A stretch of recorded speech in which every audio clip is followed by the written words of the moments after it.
Judge Paul refused to let the jury view Tommy's truth serum test or to hear from Dr. Theodore Mockler, who had administered that test. Another case in point. Judge Paul refused to permit the testimony of a psychiatrist who concluded that Tommy Zeigler was simply not capable of committing these murders.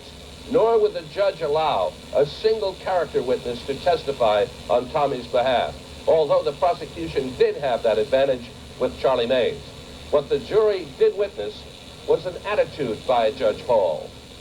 It was almost palpable, the hostility that came across. It was palpable.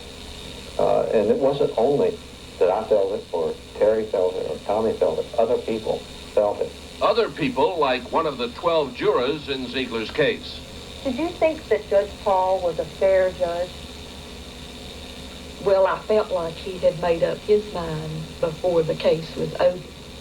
A number of jurors apparently took their cue from the judge. They reportedly refused even to consider evidence which spoke to Zeigler's innocence. The most vocal was the jury's foreman.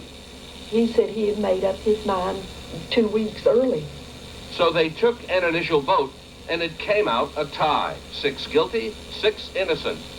Gradually, those voting for innocence turned around until there was only 1 left, and then the pressure began. For instance, one of the guns in evidence was repeatedly clicked by another juror behind the head of the holdout juror. I went forward like that and put my head down on the table and then put my hands on my head because he did it more than once. Despite the harassment, she insisted on trying to deliberate. She urged the jury to closely examine the evidence, like the blood on Eunice's coat. Finally, on the 3rd morning, she sent notes to Judge Paul with clear references to what she felt was juror misconduct. The judge refused to see her. That was the beginning of the end.